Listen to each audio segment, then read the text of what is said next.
but I'm going to just tell you like a few of these, right? Florida Calvary Chapel in Pompano Beach. The founder was a pastor named Rob Coy, not McCoy, to be clear, Rob Coy, who was a former Las Vegas casino entertainment director turned religious leader for one of the Florida's biggest megachurches. And then he got accused of molesting a 4-year-old girl. Calvary Chapel of Woodlands. In 2024, the lead pastor was arrested after a sting operation into online sex abuse against children. Calvary Chapel Cary, the lead pastor, resigned amid allegations of incest with his own son, bullying, drug addiction, and the misuse of funds.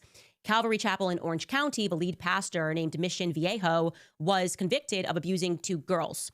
Calvary Chapel Solid Rock, that's in Minnesota. Jason James Taylor was the lead pastor it's on the border of Wisconsin, by the way. He was among 6 people who were arrested following a solicitation of minors. It was a sting operation that was led by Minnesota's Human Trafficking Investigators Task Force. Then in Santa Ana, California, there's a fellowship of Calvary Chapels, which includes Idaho, the North County Chapel in Post Falls, Idaho.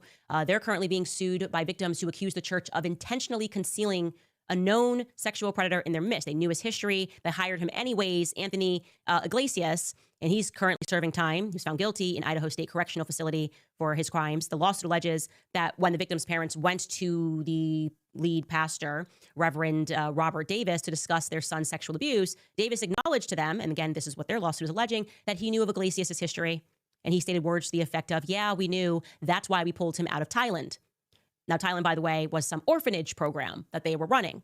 Orphanages everywhere. For some reason, these churches are getting involved in orphanages, and then there's a lot of these abuse scandals. Now, there's also the former Calvary Chapel pastor in Virginia who pled guilty to child sex abuse. The former Calvary pastor's name was Doug DeAndrea. He is currently serving time in jail in Virginia on multiple charges related to child sex abuse. There's the Calvary Chapel in Fort Lauderdale in 2019. This is not the lead pastor, but an employee who was arrested after authorities say they found numerous downloaded images and videos of child pornography in his home computer. There is the Calvary Chapel in North Thurston, Oregon, and this one's a doozy, okay?